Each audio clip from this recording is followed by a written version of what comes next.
Hello and welcome to In the Crease. I'm your host, Karl Moeglein. Today on In the Crease, we will be looking at Games 3 and 4 of the Stanley Cup Finals, looking back at both of those games and how we got to our current spot in the Stanley Cup Finals at 2 games apiece between the Chicago Blackhawks and the Boston Bruins.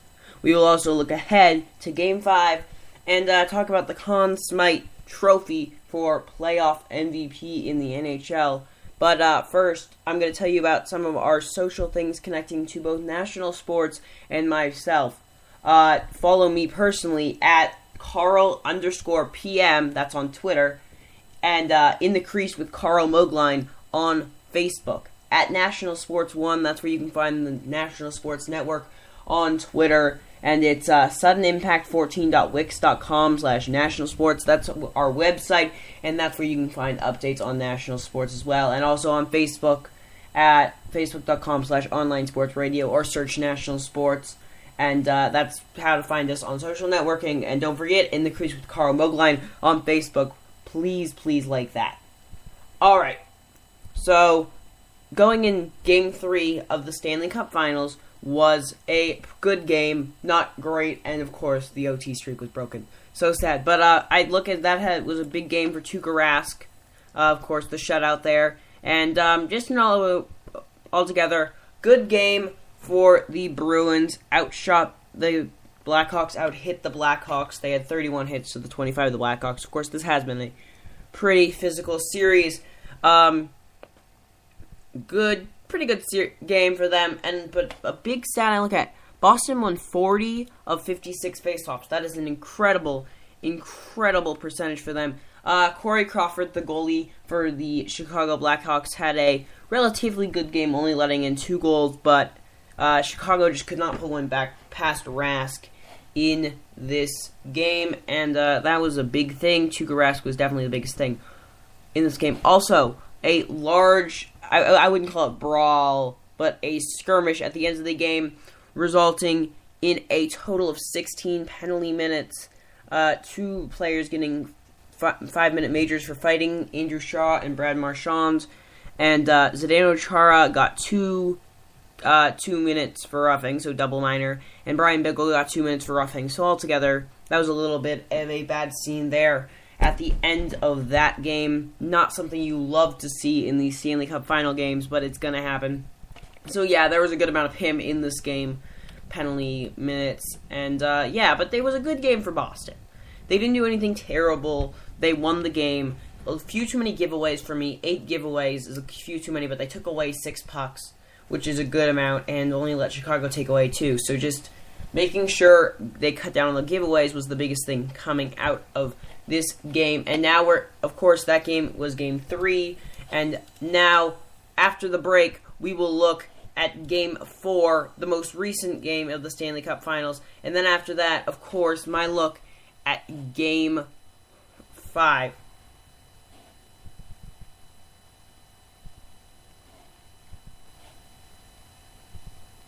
Oh, excuse me. I guess going to continue on, actually. Alright, going on to Game 4. Game 4, just having some technical difficulties. Going on to Game 4, of course, this was a very interesting game. This game was won by Chicago 6-5 in overtime, but it was not a great game for goaltenders in general. Basically, it was a high-scoring game. It turned into just goal after goal. After a first period that was only 1-1, the second period, Chicago scored 3 and Boston still put in 2. It was a high-scoring game, and it was ended in overtime as Brent Seabrook beat Tuukka Rask for the win. But I look at this game and say, the only good thing out of this game for Chicago was they proved their offense could beat Tuukka Rask, and they proved that they got the series tied up. Other than that, it was a pretty bad game for both teams. Chicago did get back in that face-off battle.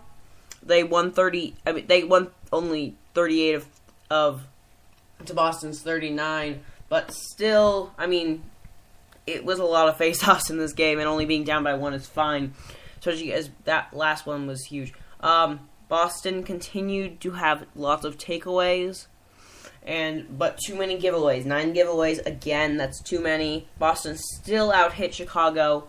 Common for East Coast teams to out-hit Western Conference teams, because it's a different style of play. If you watch a game in the Eastern Conference versus the Western Conference games are known for a more finesse style, less than the big hitting Eastern Conference teams. So that's how I look at Chicago versus Boston. It really is the Boston go up to their names of the Bruins. They're the big, strong Bears. All right, now looking to the Conn Smythe Trophy. This is the trophy given to the MVP of the NHL playoffs, and I'm going to tell you who I think is the leading contender for both teams. Another person who's definitely in the race, and a dark horse who could come up depending on how this series goes for either team. Alright, starting out with the lead contender from both teams, I look at Tuukka Rask, the goalie for the Boston Bruins. As long as if they win this series, and he doesn't have another game where he lets in more than, say, 2 goals or 3 goals, if he has a good series, and even in this Game 4, it wasn't a terrible thing for him. It wasn't very good whatsoever. He still had 41 saves. He was getting peppered. Compared to Corey Crawford, he had a much better game than Corey Crawford in this game too. So I think Tuukka Rask, as long as he keeps up, he doesn't let this happen again, he should be, if they win, the Conn Smythe Trophy winner if Boston takes it. Of course, very, very rarely does a losing team have a winner. I don't even remember exactly how many years ago, but when the Mighty Ducks, back when they were the Mighty Ducks of Anaheim, made it to the Stanley Cup Finals, Jean-Sebastien Giguère won it that year, but of course I don't believe a single losing player has won it since. It's just not a very big occurrence, mainly because it's just hard to be the best player on the ice and lose. Especially, of course, Jonathan Quick was the winner last year, having an outstanding series that year, and just outstanding playoffs. And this year, Tuukka Rask looks to continue the goalie trend from that year. All right, going on to the Blackhawks. Patrick Kane has had a pretty good series up to this, scoring quite often. He had a goal and an assist in the Game 4 win. Of course, he didn't score in Game 3 because nobody from their team did, but he had a good game. He has quite a few goals this season. In this playoffs, he already has 7 goals, which is up there at the top of the playoffs, and he is a captain of this team, which puts him even higher up. He is the leader of this Chicago squad, and that's why I have him in the lead for Chicago. Going on to each team's big contender, a person who could easily win it, Patrice Bergeron has had an outstanding both playoffs and series for this team. Patrice Bergeron has 9 goals this playoffs, and he's having a great year, especially in the finals. And he is one of the people who really emotionally leads this team. I think if he continues having the series he has had, and Tuukka Rask isn't as good as he can be, Patrice Bergeron can take this. I think he definitely has a chance. Going over to the Chicago side, somebody I think has a good chance of winning this, Patrick Sharp, having a great series. Again, he's been scoring quite a bit, and so he's got a chance. He's got 10 goals, which is leading his team in goals during the playoffs, and he has just been good all series, really. He put in the game, at the time, it was the goal that could have won the game. They put him up with less than 10 minutes to go, and it looked really good. So I think definitely Patrick Sharp has a very good chance of winning that trophy as well. Him and Patrick Kane, of course, are both outstanding players. And it'd be interesting because before this series, before the playoffs, you would probably say Jonathan Toews and Patrick Kane would be 2 of the bigger ones, but Jonathan Toews has been very quiet all playoffs, scored this game, but he really just has not been at his best all playoffs long. All right, now we go into the dark horses. Of course, I have players that are ahead of these in the normal ranking, but these are players who could win it, and it would be a surprise, but, they've been playing extremely well. Daniel Paille is the player I look at on the Boston side, has been scoring really well, and in key moments, he has scored already a game winner. And if he continues doing what he does, I mean, the players who win this trophy are sometimes just the players who get those key overtime goals. They win games, and they're cool under pressure, and Daniel Paille has been that exactly. All right, going over to the Chicago side, I put Corey Crawford in my dark horse spot over there. I really think he has the ability to have a good series, but he's going to need... If Chicago wins this series, of course they're going to win 2 more games, and I think he probably can only let in 1 or 2 goals in like both of those games combined to have any shot at this. He cannot let in a ton, and he has to be outstanding to win this trophy. Currently, he has not had a great series, shown by he was the winning goaltender when a game he let in 5 goals, and he only let in 5 goals on a total of only 33 shots. That's a shot number that many goalies would save all of, and he had a couple goals that I think really shouldn't have gone in, and just not a great game from him, and he hasn't had a great series whatsoever. I look at Corey Crawford as needing a good series to get back in this, but he's my dark horse because I think goalies, they have an upper hand in the playoffs, because the thing with goalies is they really are a position that makes or break a team. If a normal player, say a forward, loses the puck and makes a mistake, it doesn't make a difference unless something happens with it. With a goalie, he makes a mistake, it can cost the team a game. So that, I believe, is the biggest reason why goalies have an upper hand in this type of thing, because they matter so much to a team, because a team cannot win the Stanley Cup without good goaltending. That's a fact. And there is nothing you can say against that one. And that's why I believe that Corey Crawford has a chance, but it's not a great chance, really. It's an okay chance. All right, going on, covering Game 5, and of course I will actually have a post-game coverage. That game is at 8 Eastern Time, 5 Pacific Time, and after that game, roughly probably 8 o'clock Pacific Time, I will have post-game coverage of that one after the game, telling you about that game, and of course going on Game 6 in Boston, with either team having a chance to win the Cup. In that game, the Cup will be in attendance for that one. Alright, Game 5, I have 3 keys for this one. 1, it's in Chicago. Chicago split their first 2 games of the series at home, and they really need to capitalize on this home ice advantage. I'm not a big believer in home ice advantage. I just think that if Chicago loses tonight, they don't have any chance. They're not going to beat... Boston's playing well enough, and Tuukka Rask has been playing outstanding. I don't see, if they lose this game, being able to win both games after it, because it's not going to happen. It's at a point right now where I believe this is a must-win for Chicago tonight. And being at home, they cannot lose this. All right, Jaromir Jagr. He seems to have legs of steel, still playing now for Boston, and he has had a pretty good finals, I'd say. I mean, he's made assists, he's got points, he's not having a quiet series. He hadn't had a great playoffs before this, but he had 2 assists in last game, and he's really starting to play well. He's starting to,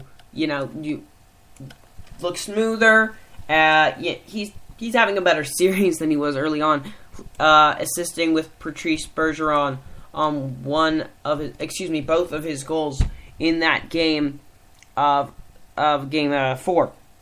So I think Patrice Bergeron and Jaromir Jagr are working great together, and because Patrice Bergeron is having such a great series, Jaromir Jagr, I think, really should get more credit right now. I mean, he's having a great series, and Patrice Bergeron really should give Jaromir Jagr some thanks right now, because he is having an outstanding series. Of course, he had the longest drought in any of the 4 major American sports between playing in championship series. I believe it was about 21 years. That is a very, very long time between playing in finals, but man of steel, and he really, really, really, excuse me, too many reallys. He's an outstanding player, a Hall of Famer, no doubt. I think Jaromir Jagr definitely can be considered a top 5 player of all time. And think about another cup ring on his finger. That really would be an icing on a cake, as he looks most likely to retire in the next 3 years, if not after this season. So, yeah. Alright, my third key to Game 5. How will the goaltenders rebound? Tuukka Rask, as I said, didn't have a great game, but he was fine. But, I mean, letting in 6 goals, it's just not up to his standards. He needs to get back, and I think he will. Corey Crawford, on the other hand, I'm not sure. He let in 5 goals on 33 shots. That's just not a great save percentage whatsoever. He seems like he's out there and he's, playing in a Pee-wee game or something like that with that number of goals on that many shots. It's just not NHL-level goaltending. Right now, Corey Crawford is playing below where he should be, so I feel that Corey Crawford, I don't know. This is a big game for Corey Crawford. He really needs to play extraordinarily well.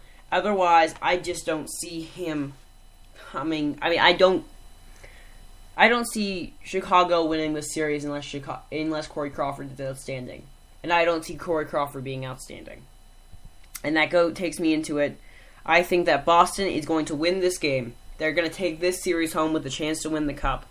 And we'll see how they do at home. But I believe that it will be Corey Crawford's downfall, Tuukka Rask doing great. Jaromir Jagr, Patrice Bergeron will come, and hopefully Jaromir Jagr getting a goal. But I believe that line is going to be hot once again. I think Zdeno Chara will be the big hitting defender he will be. I know that Chicago will probably beat Tuukka Rask once, but I don't see them beating him. If they beat him more than twice, I'd be shocked. I see this game going to Boston. I see them taking this home, and I see them hosting the Stanley Cup on their home ice in Game 6 at TD Garden. Alright. Thank you. Please follow me at Karl_PM on Twitter. In the Crease with Karl Moeglein. Like it on Facebook. Just look it up. At National Sports 1 on Twitter. SuddenImpact14.wix.com/nationalsports. That's our website. Facebook.com/online sports radio. Please like me on Facebook. In the Crease with Karl Moeglein. Thank you. I will see you after the game with post-game coverage, reaction, and previewing Game 6 with one team having a chance to hoist the cup. Thank you. See you later.